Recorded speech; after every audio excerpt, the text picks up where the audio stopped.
ये कहानी ऐना नाम की एक लड़की से शुरू होती है जो स्कूल में पढ़ती थी। ऐना के पिता का नाम टोनी था और जिस स्कूल में ऐना पढ़ती थी उसी स्कूल में टोनी सिक्योरिटी गार्ड का काम करता था। वो दोनों सुबह साथ साथ स्कूल जाते थे लेकिन आते अलग अलग थे क्योंकि टोनी को अपने काम के कारण स्कूल में रात तक रुकना पड़ता था जबकि ऐना को पहले ही छुट्टी हो जाती थी। आज उनके साथ निक नाम का एक लड़का भी था जो उनके पड़ोस में रहता था। दरअसल निक और ऐना एक ही स्कूल में पढ़ते थे और उसे जब भी लिफ्ट की जरूरत पड़ती थी तो टोनी उसे लिफ्ट दे देता था। वैसे स्कूल में ऐना का ये लास्ट ईयर था और टोनी चाहता था कि ऐना अगले साल कॉलेज में जाकर पढ़े। उसका सपना था कि उसकी प्यारी बेटी ऐना पढ़ लिख कर अच्छी नौकरी हासिल करे, मगर ऐना का तो बचपन से सिर्फ एक ही सपना था और वो सपना था दुनिया घूमने का। स्कूल की पढ़ाई के बाद वो एक साल दुनिया घूमना चाहती थी लेकिन उसका पिता चाहता था कि वो अपनी पढ़ाई पर ध्यान दे। दूसरी तरफ ऐना के दोस्त निक का सपना था कि वो एक बड़ा कलाकार बने,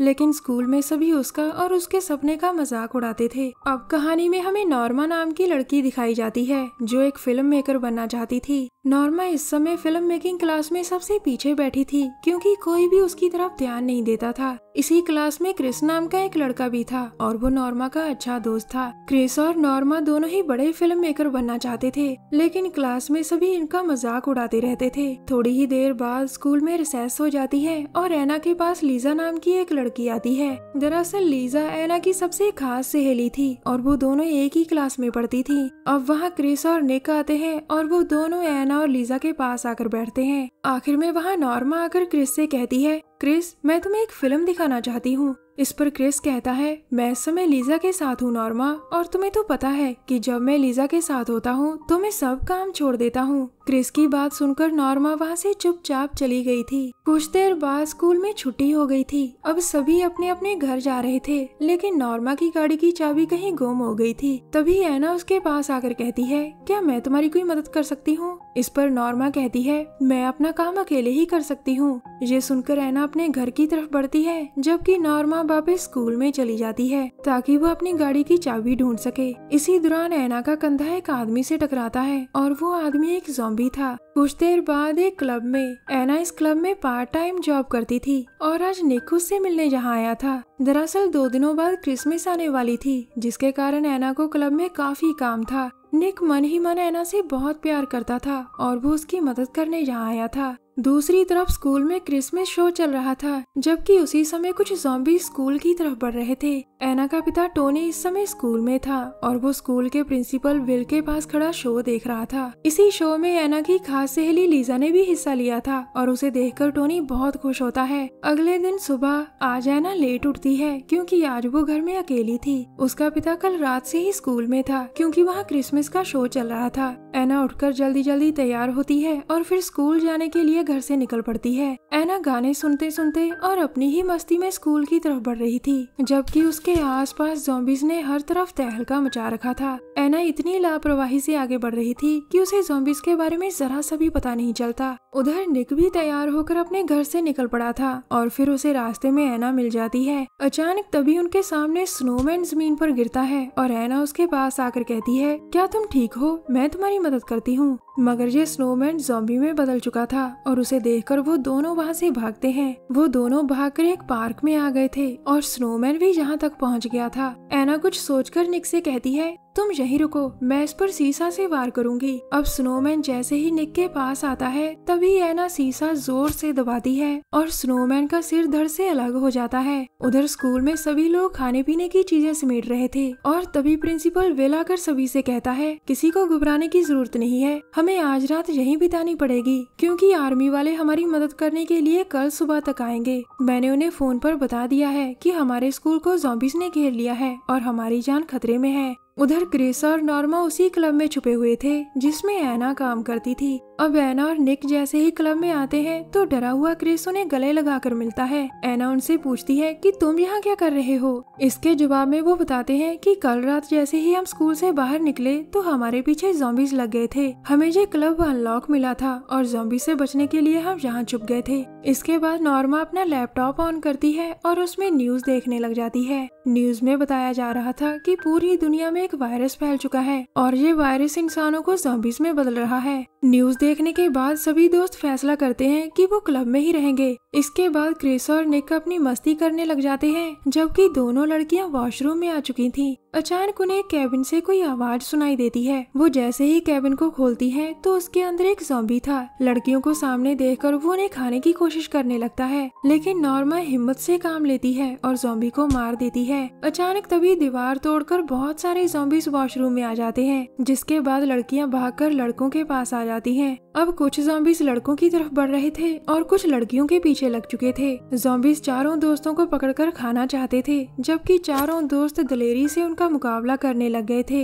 ये इन चारों की हिम्मत ही थी कि वो कुछ ही समय में सभी ज़ॉम्बीज को मार देते हैं। वैसे आज रात शहर के हालात काफी खराब थे, क्योंकि हर तरफ से ज़ॉम्बीज की डरावनी आवाजें और इंसानों की चीखें सुनाई दे रही थीं। अगले दिन सुबह क्लब में क्रिस खिड़की से बाहर देखकर कहता है, दोस्तों आर्मी वाले भी ज़ॉम्बीज बन चुके हैं। अब ये जगह हमारे लिए ठीक नहीं है, ज़ॉम्बीज कभी भी अंदर आ सकते हैं। उसकी बात सुनकर सभी बहुत डर गए थे और फिर वो यहाँ से निकलने का फैसला करते हैं। कुछ देर बाद सभी दोस्त क्लब से बाहर निकल आए थे। वो सभी एक प्लास्टिक के टब में छुपकर आगे बढ़ रहे थे, लेकिन हाय रे बुरी किस्मत, उनके टब को कुछ ज़ॉम्बीज रोककर उस पर बैठ गए थे और तभी एक ज़ॉम्बी उन्हें देख लेता है। अब सभी ज़ॉम्बीज को पता चल गया था कि टब के नीचे इंसान है, मगर इससे पहले कि ज़ॉम्बीज उन्हें खा पाते तभी एक लड़का आकर ज़ॉम्बीज को मार देता है। इस लड़के का नाम जॉन था और वो भी उसी स्कूल में पढ़ता था जिसमें ये चारों दोस्त पढ़ते थे। जॉन के साथ उसके 3 दोस्त भी थे और इन लोगों को ज़ॉम्बीज को मारने में बहुत मजा आ रहा था। इनके सामने जो भी ज़ॉम्बीज आता था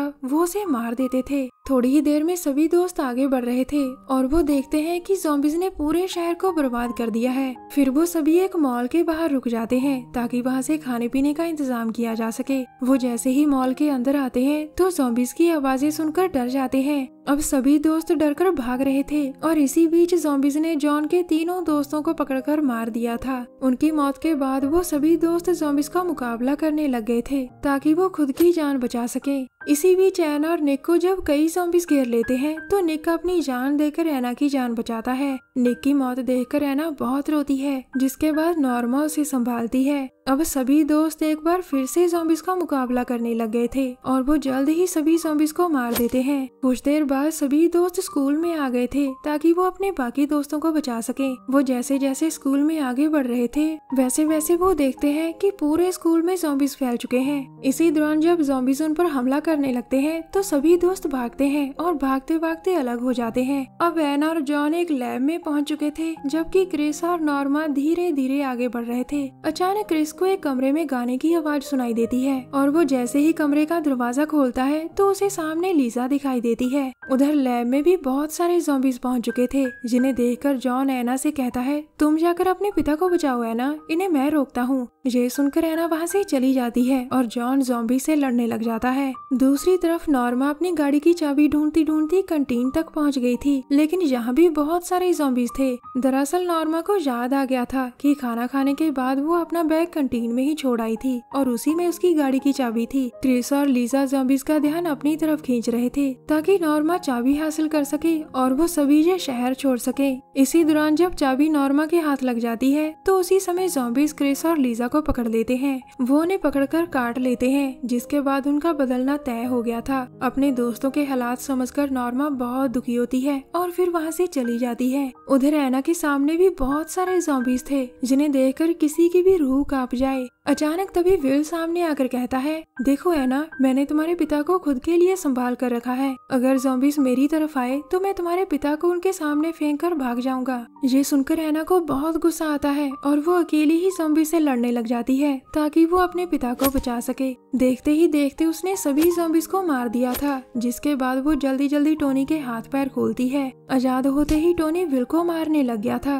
क्योंकि उसी के कारण उसकी प्यारी बेटी एना को ज़ॉम्बी से लड़ना पड़ा था। उसे काफी पीटने के बाद जब वो जाने लगता है तो विल जल्दी जल्दी उठता है ताकि वो टोनी पर हमला कर सके, मगर तभी एना एक रस्सी खींचती है, जिसके बाद एक बड़ा सा स्टार हवा में लहराता है। ये स्टार जब विल से टकराता है तो वो ज़ॉम्बीज के बीच गिर जाता है। देखते ही देखते ज़ॉम्बीज ने विल को मार दिया था, जिसके बाद एना अपने पिता को चलने को कहती है, मगर टोनी के चेहरे पर कोई खुशी नहीं थी और वो एना को अपनी टांग दिखाकर कहता है, मैं बदलने वाला हूँ मेरी बच्ची, उन्होंने पहले ही मुझे काट लिया था, अब तुम्हें यहाँ से अकेले ही जाना होगा। तभी वहाँ जॉन आ जाता है और टोनी के बार बार कहने पर एना उसके साथ चली जाती है। वैसे स्कूल के बाहर आते ही एना और जॉन समझ गए थे कि अगर उन्हें जिंदा रहना है तो एक लंबी लड़ाई लड़नी पड़ेगी। अचानक तभी नॉर्मा अपनी गाड़ी लेकर वहाँ आती है और वो दोनों को लेकर वहाँ से चली जाती है। कहानी के आखिर में फिलहाल तो तीनों दोस्त बच गए थे, लेकिन उन्हें ये नहीं पता था कि उन्हें आगे कहाँ जाना है। हमारी वीडियो देखने के लिए धन्यवाद। प्लीज हमारे चैनल को जरूर सब्सक्राइब करें। मिलते हैं अगली वीडियो में, तब तक के लिए नमस्कार।